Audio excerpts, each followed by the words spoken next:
Ceci est un livre audio autogénéré par Google. Préambule.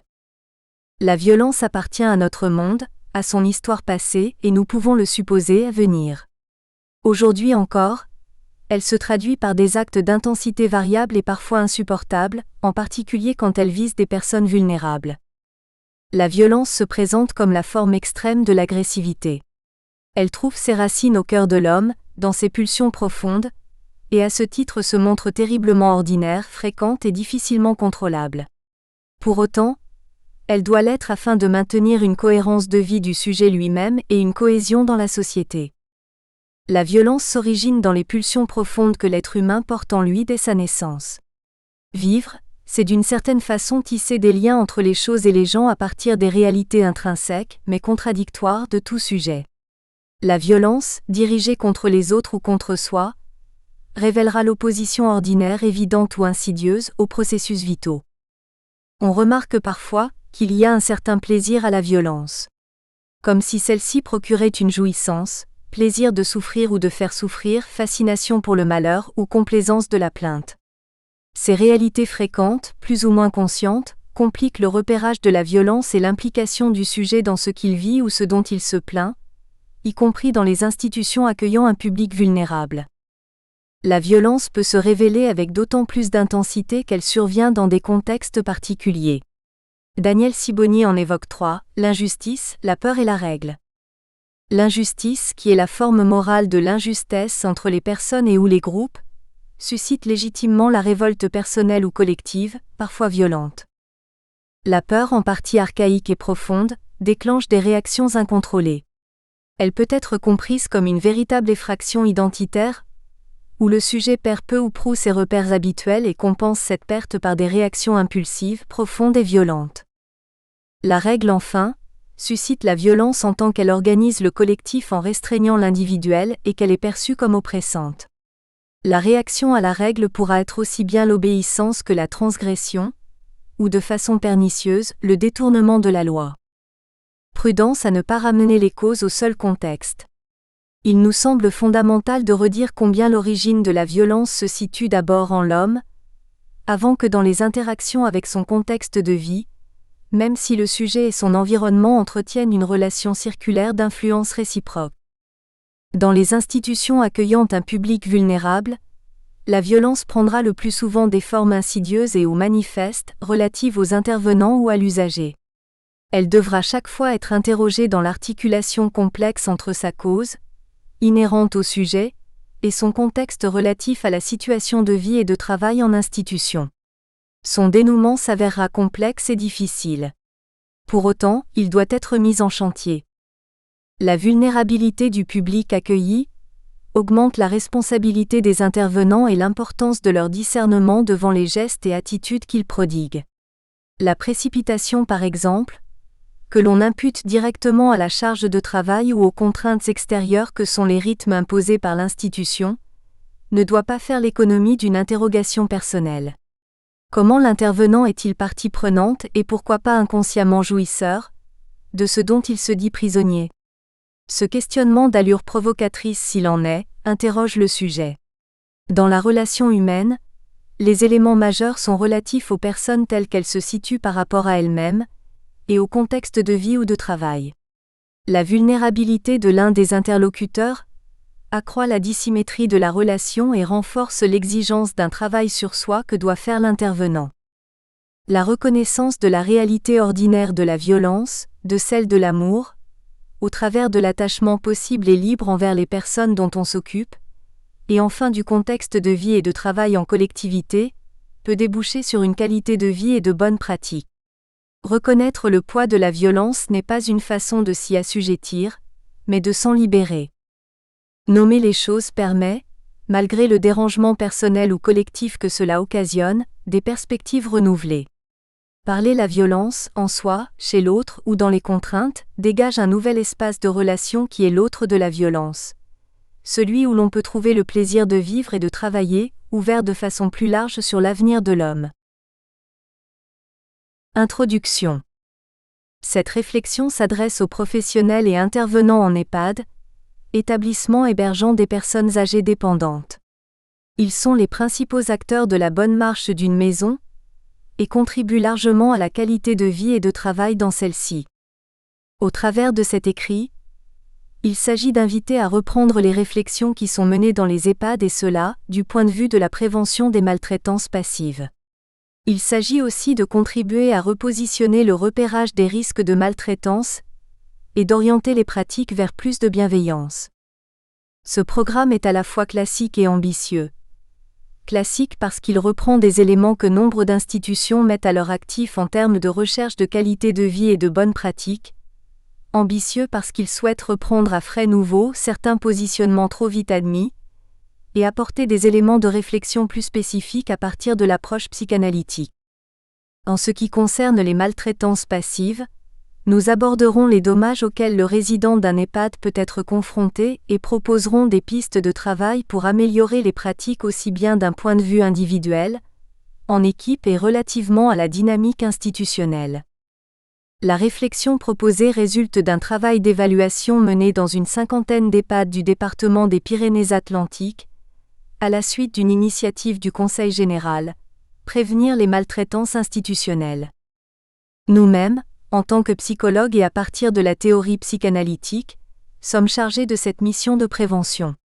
Nous y apportons nos outils en termes de repères et de préconisations, à partir d'un référentiel mis en place par différentes associations, administrations et professionnels institutionnels. Cette démarche a permis de dégager plusieurs lieux à interroger pour prévenir les maltraitances, en particulier passives, dans les institutions. Ils sont au nombre de 3. La problématique de l'usager au travers de la réponse à ses besoins globaux, et non pas seulement relatifs à la santé et de la prise en compte de ses droits. L'intervention des professionnels avec le repérage du contenu de leur mission, des modalités d'organisation du travail et la circulation des informations. Et enfin, la dynamique institutionnelle qui représente à elle seule un élément majeur de la politique d'intervention dans ses principes et ses modalités.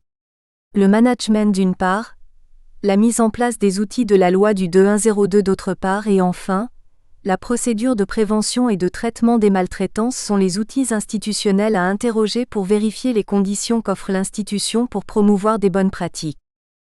L'ensemble de cette approche souhaite interroger les problématiques et situations institutionnelles pour mieux répondre à l'usager et à la commande sociale. Maltraitance et vulnérabilité en institution, des réalités à définir pour les repérer. La maltraitance de l'institution, ou la violence de l'usager sont des réalités tellement ordinaires dans toute communauté de vie, qu'elles ne pourront être repérées, contenues et négociées qu'à partir de ce que l'on pourra en dire en amont et en aval des explosions ou des souffrances qui surviendront. Ce travail de définition, de mise en mots de ce qui déroute, perturbe et même détruit le sujet et le groupe, contribuera à mieux prévenir ce que l'on aura pu nommer clairement et explicitement. La définition des choses offre une liberté devant celle-ci, liée à l'objectivation et à la mise à distance de ce qui sinon resterait confus et donc difficile à discerner. Le travail de recherche sur les faits passe par une recherche sur les mots. Le langage reste l'instrument et la condition de toute recherche et de toute efficacité dans la relation humaine et la dynamique des groupes. Quant à la vulnérabilité, elle aussi a besoin d'être répertoriée pour positionner la place de chacun des interlocuteurs. La vulnérabilité, à cause de ses caractéristiques, oblige l'aidant et l'assigne à une attitude de protection. Ces positionnements mutuels se font à partir d'un langage, d'une définition, qui présente et authentifie la réalité de chacun. Définition de la maltraitance. Trop souvent, la maltraitance est perçue comme une violence manifeste et bruyante qui se repère et que la loi interdit et punit. Cette réalité trop fréquente cache pourtant d'autres formes de maltraitance qui sont plus sourdes et moins visibles. La difficulté de les repérer est articulée à celle de les définir.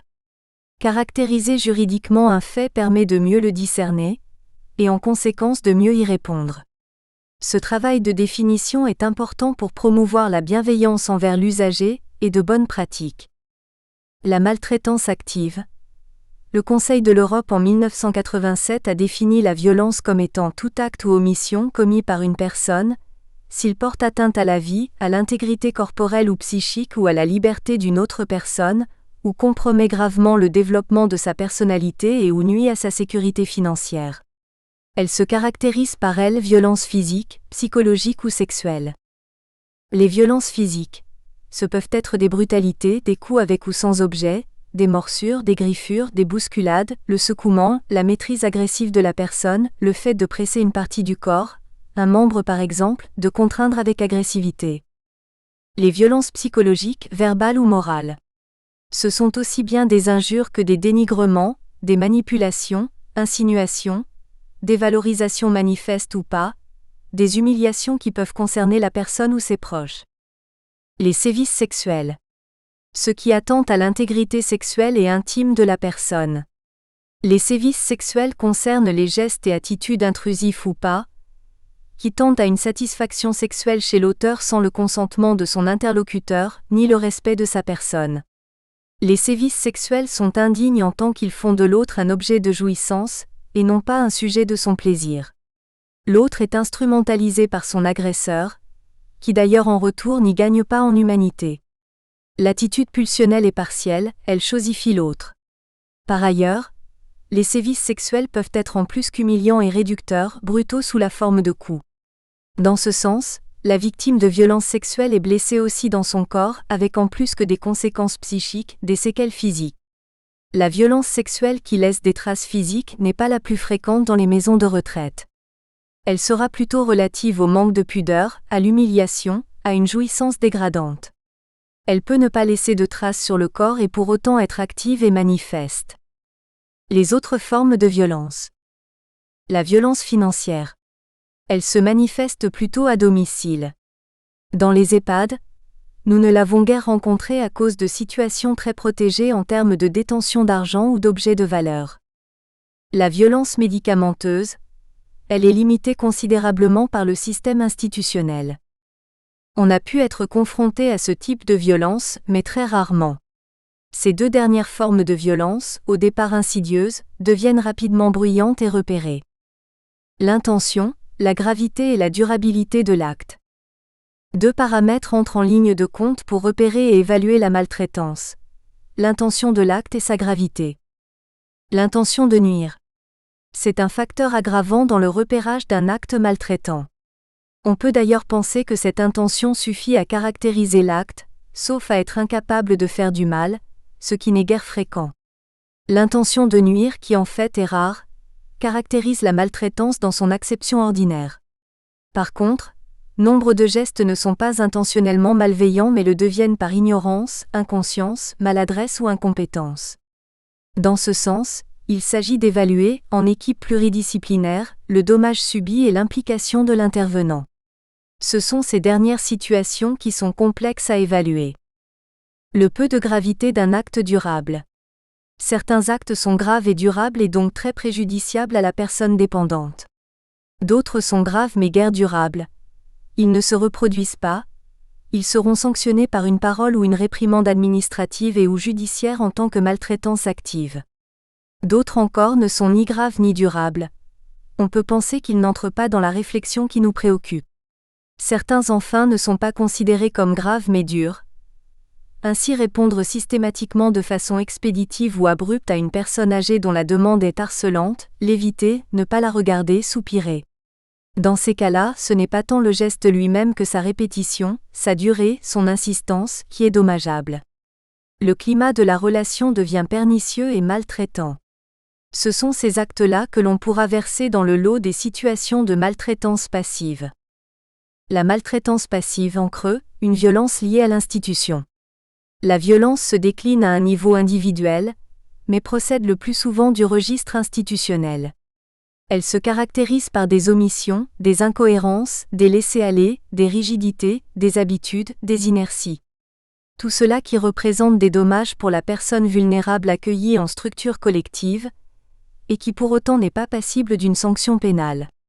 Dans le cadre d'un EHPAD, la violence passive pourra être liée aux habitudes et inerties institutionnelles. La vie collective apporte son lot de contraintes et de restrictions. Ce sont par exemple le fait d'attendre trop longtemps, de ne pas être aidé au moment opportun, pour prendre son repas par exemple, d'être laissé trop longtemps sur le siège ou d'avoir des horaires de vie trop différents de la vie ordinaire, repas et coucher très tôt, et cela sans raison autre que les contraintes institutionnelles. Elle peut se rencontrer dans un contexte de précarité de moyens, de fatigue ou d'isolement de l'intervenant, de problématiques personnelles qui viennent interférer dans la pratique professionnelle. Notre approche concernera plus spécialement ce type de maltraitance en tant qu'elles sont le produit de situations principalement institutionnelles, activées par un intervenant et concernant un usager, sujet singulier, pris en otage dans une réalité collective. Violence et maltraitance. Deux notions distinctes en termes de repérage des dommages. Selon l'ANESM, Agence nationale d'évaluation des établissements sociaux et médico-sociaux, la maltraitance concerne tous les phénomènes de violence activés par un professionnel ou une personne ayant autorité et cela vis-à-vis d'une personne reconnue vulnérable. Le terme de violence, lui, concerne les actes agressifs ou les paroles injurieuses que l'usager adresse à ceux qui l'entourent, les autres résidents, les professionnels, les familles. La vulnérabilité de la personne accueillie. Définition clinique. La vulnérabilité de la personne se caractérise par l'état de besoin lié à la dépendance, à la pathologie et ou au grand âge. Le nouveau Code de procédure pénale de 1994 parle de personnes dont la particulière vulnérabilité est due à son âge, à une maladie, à une infirmité, à une déficience physique ou psychique ou à un état de grossesse. Le sujet accueilli en EHPAD ne dispose guère de défense par rapport à ce qu'il reçoit, selon que sa vulnérabilité est physique et ou psychique, forte ou ténue, sporadique ou continue. La vulnérabilité peut être caractérisée selon différents points de vue. Physique. Liée à la dépendance et au manque d'autonomie. À la pathologie ou au grand âge. Psychique. Liée au placement en EHPAD et au cortège de fragilité qui en découle, en particulier intime et sociale, dégradation de son image vis-à-vis de soi-même et des autres. Liée à la pathologie et ou à la dégénérescence mentale, Alzheimer par exemple. Caractérisée par des pertes sectorielles cognitives liées au grand âge. Principalement les processus de mémoire. Pas tellement les automatismes et la mémoire ancienne ou procédurale, mais plutôt la mémoire immédiate, en particulier relative aux aspects intellectuels complexes. La maladie d'Alzheimer. Cette pathologie se montre très fréquente dans les EHPAD. On la rencontre massivement dans ces institutions, du fait de l'âge avancé de l'entrée, plus de 85 ans en moyenne, et parce qu'elle est une cause majeure de la demande d'admission. Elle se caractérise par un syndrome dégénératif grave, et une adaptation à la réalité de plus en plus précaire et douloureuse pour le sujet et son entourage. Les principaux signes en sont un trouble grave de la mémoire. Mémoire à court terme, les oublis concernent les événements récents, une discussion, une visite. Mémoire à moyen et à long terme, les oublis relatifs aux événements ou situations plus anciennes, sa propre identité avec tout le cortège des caractéristiques qui l'accompagnent, les centres d'intérêt personnel ou relatifs aux convictions intimes, la profession, les origines personnelles et familiales, et l'identité de l'autre, même proche, son conjoint, ses enfants, ses amis. Mémoire procédurale. Au stade avancé de la maladie, la personne peut oublier ce qui était devenu pratiquement automatique, ouvrir une porte, marcher. Des troubles du comportement qui sont liés aux atteintes cérébrales et à la désorganisation mentale. Agitation motrice dont la déambulation est la forme la plus évidente, tant que la personne dispose encore de ses capacités motrices. Agressivité massive et ou régulière. Apragmatisme instinctuel sous la forme d'attachement inopiné, ou de désinhibition sexuelle. Stéréotypie, geste automatique et répété sans raison particulière. Une détérioration progressive et complète de toute attitude vitale. Les commandes cérébrales ne fonctionnent plus, le sujet décline inexorablement vers la mort. Les pathologies, la dépendance et le grand âge sont des facteurs de vulnérabilité importants et évolutifs qui doivent être caractérisés pour mieux les prendre en compte. En effet, la vulnérabilité de la personne âgée accueillie en institution constitue une variable essentielle dans l'ajustement des pratiques et des modalités de réponse devant les risques de maltraitance. Rappelons que la particulière vulnérabilité permet de caractériser un délit, elle constitue une circonstance aggravante. Prérequis relatifs à ce qui s'entend trop souvent. On est toujours plus ou moins maltraitant. On ne pourrait pas parler des situations qui semblent sans solution. La violence ne recouvre pas tous les gestes. La généralisation systématique sur le mode « tout le monde est maltraitant » ou bien « nous sommes toujours maltraitants » n'aide en rien à la réflexion et à la recherche de réponses ajustées. Elle ne sert paradoxalement qu'à une culpabilisation défensive, qui évite le questionnement. Remarquons que la contrainte n'est pas obligatoirement maltraitante. Dans un EHPAD, nombre de situations liées au vivre ensemble sont plus ou moins contraignantes pour l'individu. Elles sont parfois inévitables. Si elles peuvent être expliquées et commentées, on peut supposer qu'elles ne seront pas maltraitantes. Une chose est de poser un problème, une autre d'y répondre. L'impossibilité de la seconde ne doit pas empêcher la première. Tout sujet peut interroger une problématique, même s'il n'a pas de réponse rapide, évidente ou même s'il croit arriver à une impasse, par exemple le manque de moyens. En ce qui concerne la maltraitance passive, deux choses tendent peu ou prou à la déjouer. Le fait de verbaliser la situation. Expliquer à la personne vulnérable ce qu'il en est des manquements ou des contraintes, la précipitation, les diverses insuffisances, voire présenter des excuses anticipées. La possibilité d'aborder en équipe pluridisciplinaire les situations complexes ou inattendues auxquelles est confronté l'intervenant. Le désir de bonne pratique est réel et patent chez la plupart des intervenants en institutions accueillant des personnes âgées. Il s'appuie sur la Charte des droits et libertés de la personne accueillie. Premier chapitre. Les usagers sont-ils la priorité dans l'ensemble des interventions ? En EHPAD, l'usager est positionné au cœur du dispositif d'intervention. L'ensemble des pratiques et des interventions insiste sur la priorité qui lui est donnée.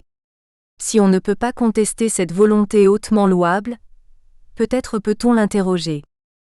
Cet affichage de l'usager prioritaire n'est-il pas parfois défensif, voire incantatoire ?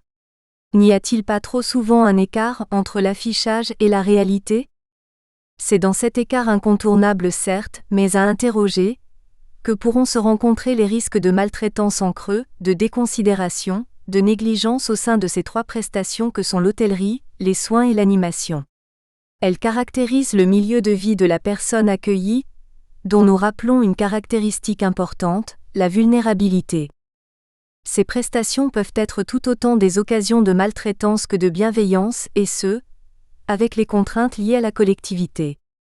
L'institution se doit de les penser avec suffisamment d'adaptation et de justesse pour qu'elles concourent chacune pour leur part au bien-être de la personne accueillie. L'hôtellerie, des conditions de vie à ajuster aux besoins de chacun et de tous.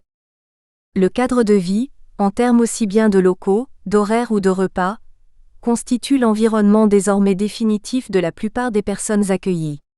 Il présente à sa façon les intentions et les conditions de la bienveillance envers celles-ci. 1. Les locaux, des espaces à connaître, à identifier et à investir. Les locaux sont comme une enveloppe pour la personne qui y vit, une troisième peau, la première étant la peau elle-même et la seconde les vêtements. Dès lors, les dimensions environnementales, architecturales, relatives à l'investissement des lieux seront déterminantes pour le bien-être du résident. Ces considérations concernent l'ensemble du bâti de la maison, les lieux collectifs et privatifs, les espaces d'accueil et de transition. Le hall d'entrée, un espace d'accueil et d'attente qui présente la maison. L'entrée de la maison est un espace intermédiaire, un lieu d'accueil pour ceux qui entrent et sortent de la maison, occupé le plus souvent par des résidents et par un personnel de réception. Il peut arriver d'être accueilli par des résidents qui y attendent, observent ou somnolents. Ce n'est pas tant l'aménagement de ce lieu qui peut être interrogé dans le risque de maltraitance passive, que la place et le statut qui est réservé aux résidents. Ces derniers peuvent être mis en position d'observateur passif ou d'observer impuissant devant les autres. Pourquoi ne pas configurer l'entrée comme un espace d'accueil et d'attente, avec un coin salon distinct et ouvert ? Il nous semble important que le visiteur n'ait pas l'impression d'entrer ni dans une administration, ni dans un mouroir. L'impression de la personne qui y entre peut révéler quelque chose de ce qui s'y vit. Ouvrir le cercle. La dynamique du cercle concentre et enferme. Celle du U ouvre sur un horizon, une perspective. Les espaces en forme de U offrent des ouvertures sur des ailleurs. Un coin bibliothèque, un présentoir à revue, un aquarium, une fontaine intérieure, une fenêtre, la porte d'entrée. La personne âgée ne peut avoir pour seul horizon ceux qui sont ses compagnons de vie.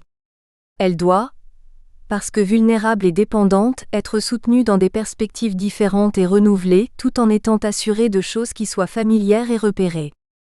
Les couloirs de la maison, des lieux de passage et de transition. Ils ont leur importance. Ils permettent la déambulation pour les personnes confuses qui ne vivent pas dans des unités fermées, ou pour les autres résidents. Les couloirs sont des lieux vivants. Ils racontent la vie de la maison par des photos ou des affichages, ou relatent des thématiques particulières, les saisons, des paysages, la montagne, une région bien connue, tel moment de l'année, carnaval, le temps de Noël. Cette personnalisation de l'espace des couloirs permet un repérage et une identification du lieu où l'on se trouve, une distinction d'avec un autre lieu, un autre étage par exemple. Un investissement chaleureux de ce lieu. C'est un espace vivant, reconnu et investi comme tel, non pas un entre-deux inhabité. Cette problématique de la vie dans les couloirs et dans les espaces intermédiaires renvoie à l'animation institutionnelle. L'ascenseur, un espace transitionnel majeur à investir. Il doit être suffisamment grand pour que personne ne soit contraint à le prendre seul. C'est une évidence, mais l'ascenseur enferme de façon temporaire celui qui l'utilise. Il peut déclencher des effets psychiques préjudiciables en termes d'être renvoyé à soi-même, à ses pensées et à ses inquiétudes. Dans le cas de personnes démentes, il peut accentuer la désorientation. Les miroirs dans l'ascenseur, une réassurance spéculaire. Le miroir dans l'ascenseur offre une possibilité de sécurité psychique à travers le reflet. Réassurance, aussi bien pour le temps de l'acheminement qu'en cas d'incident, appui psychique contre l'angoisse liée à des situations anxiogènes. Il s'agit d'un miroir qui reflète principalement le haut du corps, le visage. Le philosophe Emmanuel Lévinas insiste sur le fait que le visage condense et contient l'ensemble des réalités du sujet. Il résume et englobe tout l'être. Le reflet dans le miroir fonctionne comme un appui, une référence, une sécurité. Pour les personnes démentes, son utilisation est plus complexe mais le principe reste le même. Si l'autre inquiète, de même l'image. Dans ce sens, il ne s'agit pas d'interroger l'objet miroir, mais la perception de l'autre. Pourquoi, dès lors, l'accompagnant ne se mettrait-il pas devant le miroir pour ne pas démultiplier les stimulations perceptives mal ressenties par la personne démente, tout en formulant des paroles qui contiennent et apaisent son environnement. On entend souvent parler de précipitation, d'attente devant l'ascenseur. Cela devrait pouvoir conduire à insister sur l'aménagement de son environnement. Comment l'espace devant l'ascenseur est-il organisé? Y a-t-il des panneaux d'affichage, des informations et distractions visuelles? L'alentour est-il aménagé comme un lieu d'attente avec les stimulations adéquates? Informations certes, mais aussi fontaine à eau, agrément sonore? L'angoisse de mort, une réalité insidieuse, diffuse et effective dans les EHPAD. L'idée de la mort et plus particulièrement les défenses contre cette idée au travers de gestes ou d'attitudes insolites, compulsives ou inattendues sont manifestes. L'angoisse de mort intervient dans la gestion du temps en institution. La précipitation en est une manifestation remarquable et significative. La précipitation du résident, ou du professionnel, paradoxalement marque et masque le temps qui passe. Elle protège de la détresse et de la fascination que provoque l'inconnu et l'inexorable de ce qui est le bout de la vie, en remplissant avec frénésie son emploi de temps via la course au repas, à l'ascenseur, aux toilettes.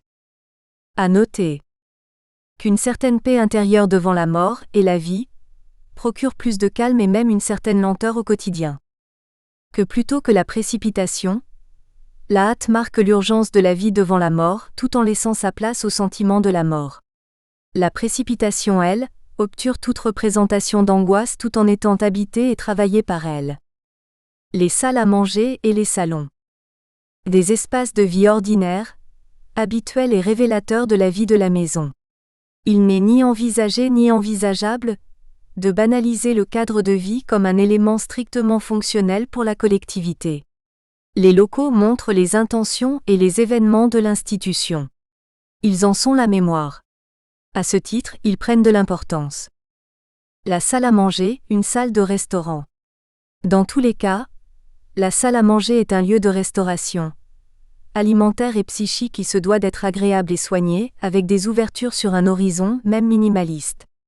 Nous avons vu des fenêtres de salle à manger qui donnaient sur les poubelles, ou qui étaient en vitrage opaque.